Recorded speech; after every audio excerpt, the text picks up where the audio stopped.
Indian cricket ടീമിന്റെ മുഖ്യ പരിശീലകനായി ഗൗതം ഗംഭീർ വന്നതിന് പിന്നാലെ ഇന്ത്യൻ താരങ്ങൾ ആഭ്യന്തര ക്രിക്കറ്റിൽ കൂടുതൽ കളിക്കണമെന്ന് നിർദ്ദേശിച്ചിരിക്കുകയാണ്.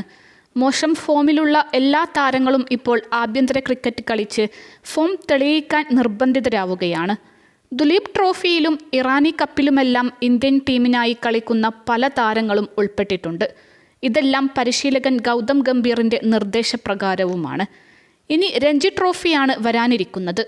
പ്രധാന ആഭ്യന്തര ടൂർണമെന്റായ രഞ്ജി ട്രോഫിയിൽ ഒട്ടുമിക്ക ഇന്ത്യൻ താരങ്ങളും കളിക്കണമെന്ന നിർദ്ദേശമാണ് ടീം മാനേജ്മെന്റ് വെച്ചിരിക്കുന്നത്. ഇപ്പോഴിതാ 12 വർഷത്തെ ഇടവേളയ്ക്ക് ശേഷം വിരാട് കോഹ്ലിയും രഞ്ജി ട്രോഫി കളിക്കാൻ പോവുകയാണെന്ന റിപ്പോർട്ടാണ് പുറത്തുവരുന്നത്. ഡൽഹിയുടെ സാധ്യത രഞ്ജി ടീമിൽ വിരാട് കോഹ്ലിയും ഋഷഭ് പന്തും ഉൾപ്പെട്ടിട്ടുണ്ടെന്നതാണ് എടുത്തു പറയേണ്ടത്. വിരാട് കോഹ്ലിയുടെ സമീപകാല പ്രകടനങ്ങൾ നോക്കുമ്പോൾ അദ്ദേഹം രഞ്ജി ട്രോഫി കളിക്കുന്നതാണ് നല്ലത്. പഴയ ടൈമിംഗ് ഇപ്പോൾ കോഹ്ലിക്കില്ല. ലഭിക്കുന്ന മികച്ച തുടക്കത്തെ വലിയ സ്കോറാക്കി മാറ്റാനുള്ള കഴിവും നഷ്ടമായിരിക്കുന്നു.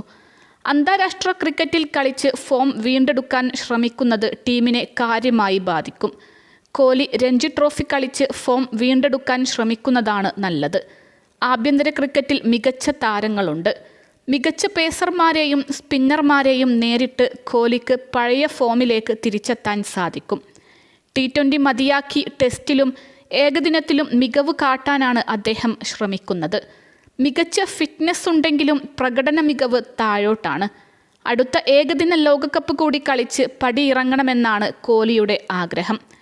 അതുകൊണ്ട് ഇപ്പോൾ ആഭ്യന്തര ക്രിക്കറ്റ് കളിച്ച് ഫോം നിലനിർത്തുന്നത് കോഹ്ലിക്ക് വളരെയധികം ഗുണം ചെയ്യുമെന്ന് പറയാം. ഫസ്റ്റ് ക്ലാസ് ക്രിക്കറ്റിൽ ഗംഭീര ബാറ്റിംഗ് റെക്കോർഡ് കോഹ്ലിക്ക് അവകാശപ്പെടാം. 146 മത്സരത്തിൽ 11,120 റൺസാണ് കോഹ്ലി നേടിയത്. 49.56 ശരാശരിയിൽ കളിച്ച കോഹ്ലി 36 സെഞ്ചുറിയും 38 അർദ്ധ സെഞ്ചുറിയും നേടിയിട്ടുണ്ട്. കോഹ്ലി സൂപ്പർ താരമായി അതിവേഗം വളർന്നവരിലൊരാളാണ്. അതുകൊണ്ട് തന്നെ കോഹ്ലിക്ക് പിന്നീട് ആഭ്യന്തര ക്രിക്കറ്റിലേക്ക് അധികം മടങ്ങിവരവ് നടത്തേണ്ടി വന്നിട്ടില്ല.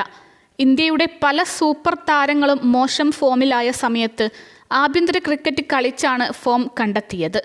എന്നാൽ വിരാട് കോഹ്ലിയെ 2.5 വർഷത്തോളം മോശം ഫോം വേട്ടയാടിയിട്ടും അദ്ദേഹം ആഭ്യന്തര ക്രിക്കറ്റ് കളിക്കാൻ തയ്യാറായിട്ടില്ല. വിശ്രമത്തിൽ പോയി തിരിച്ചു വന്ന കോഹ്ലി ഫോം വീണ്ടെടുക്കുകയായിരുന്നു.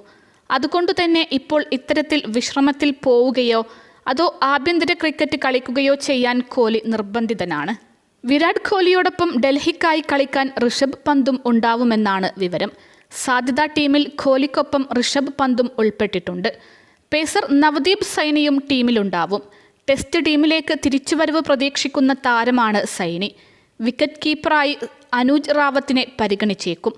ഹർഷിത് റാണ, മായങ്ക് യാദവ്, സുയാഷ് ശർമ്മ എന്നിവരെല്ലാം ഡൽഹിയുടെ രഞ്ജി ട്രോഫി ടീമിലുണ്ടാവും. ആയുഷ് ബദോനി, ഹൃതിക് ഷൊക്കീൻ, ലളിത് യാദവ്, യശ് ദുൽ, മൻപ്രീത് സിംഗ് എന്നിവരെല്ലാം ഡൽഹിയുടെ രഞ്ജി ട്രോഫി ടീമിലുണ്ടാവുമെന്നുറപ്പാണ്.